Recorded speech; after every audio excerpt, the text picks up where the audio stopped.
Welcome to the Slop Temple. We pray this video helps. You start by verifying you have global or site collection admin rights, because without them you cannot delete the site. Once confirmed, make a targeted backup.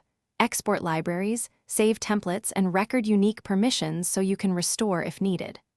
Also check retention labels, e-discovery holds, and any Power Automate flows tied to the site.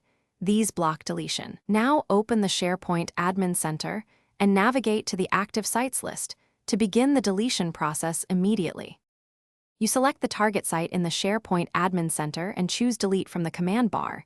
This triggers a confirmation dialog you must read. When prompted, acknowledge consequences and dependent services that will be affected, because deletion removes content, permissions, and links.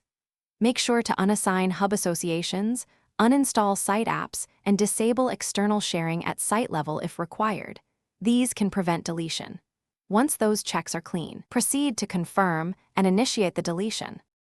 Once you confirm deletion, the site moves to the tenant recycle bin for 93 days so you can restore it if needed. Make sure you know that window.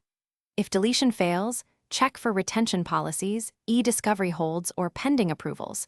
These are the usual blockers, and you must clear them before retrying. If the admin center still resists, use PowerShell as a global admin with Remove SPO site for a controlled, scriptable removal. And if that errors, inspect the returned message for the exact blockage and resolve it. Thanks for watching. Consider subscribing if we helped you.